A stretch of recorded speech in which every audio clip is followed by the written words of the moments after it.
आपल्या सगळ्यांना माहिती आहे की शिवसेनेचे मुख्य नेते एकनाथ शिंदेसाहेब हे मोठे निर्णय घेत असतात। उद्या 30 तारखेला उमेदवारी अर्ज भरण्याचा शेवटचा दिवस आहे आणि आम्हाला देखील सगळ्यांना अपेक्षित आहे की माननीय एकनाथ शिंदेसाहेब आज रात्रीपर्यंत दोन्ही नावं जाहीर करतील।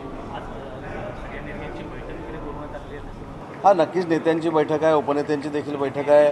तिथं संघटनात्मक चर्चा साहेब सगळ्यांबरोबर करणार आहेत, परंतु आम्ही सगळ्यांनीच विधान परिषद, राज्यसभा या सगळ्या उमेदवारीचे अधिकार माननीय एकनाथ शिंदेसाहेबांना दिलेले असल्यामुळं तो जो निर्णय त्यांच्याकडनं होईल तो आम्हाला सर्वमान्य राहील। बच्चू कडू यांनी पत्रकार परिषद घेतली, त्यांनी प्रामुख्यानं तुमचं नाव घेतलं। माझी सामंत साहेब यांच्याशी चर्चा झालेली होती विधान परिषदेच्या उमेदवारीसंदर्भात, काय चर्चा झाली होती? हे बच्चू भाऊ हे माझे राजकारणातले चांगले मित्र आहेत। 4-5 दिवसापूर्वी नक्कीच त्यांची माझी चर्चा झाली होती, परंतु या सगळ्या गोष्टीचा निर्णय हे माननीय एकनाथ शिंदेसाहेब घेत असतात आणि ती जरी चर्चा त्यांनी पत्रकार परिषदेमध्ये सांगितली असली तर ती त्यांच्यातली आणि माझ्यातली फक्त दोघांच्यातली चर्चा होती। त्याच्यामुळं विधान परिषदेचं तिकीट उमेदवारी कोणाला द्यायची कोणाला नाही द्यायची हा निर्णय माननीय शिंदेसाहेब घेत असतात। त्याच्यामुळं तुमच्या सगळ्यांच्या माध्यमातून त्यांची भूमिका काय आहे ही शिंदेसाहेबांना आणि आम्हाला देखील कळलेली आहे।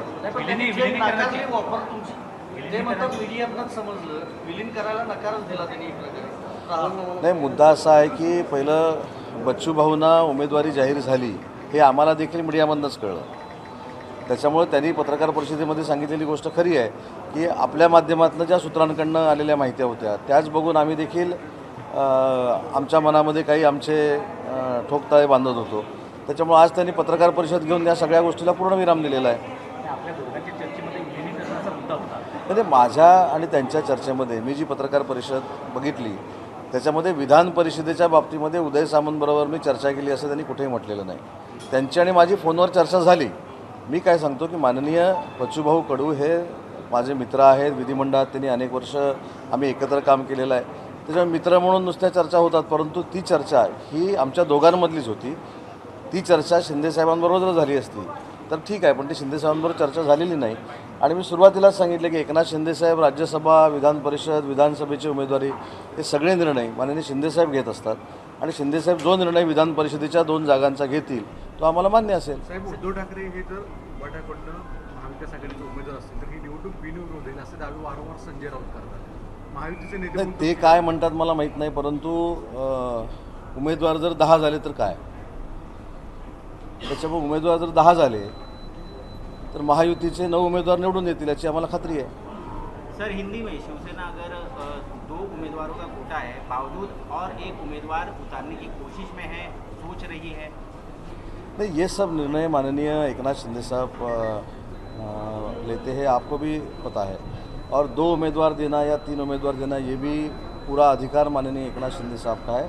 अगर 2 देते हैं वो भी जीतेंगे और 3 देंगे वो भी जीतेंगे। बच्चू कडू का नाम चल रहा था, आपकी चर्चा भी हुई थी, क्या तथ्य है? बच्चू कडू साहब के साथ मेरी चर्चा 4-5 दिन पहले हुई थी, लेकिन ये विधान परिषद के बारे में नहीं हुई थी।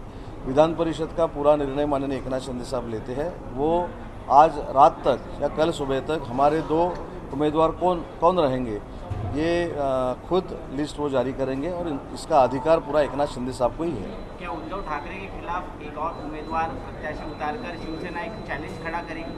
नहीं, इसके बारे में मैंने अभी बात की कि अगर 10 कैंडिडेट खड़े रहते हैं तो उसमें से 9 कैंडिडेट महायुति के ही जीतेंगे। एबीपी माझा, उघडा डोळे बघा नीट।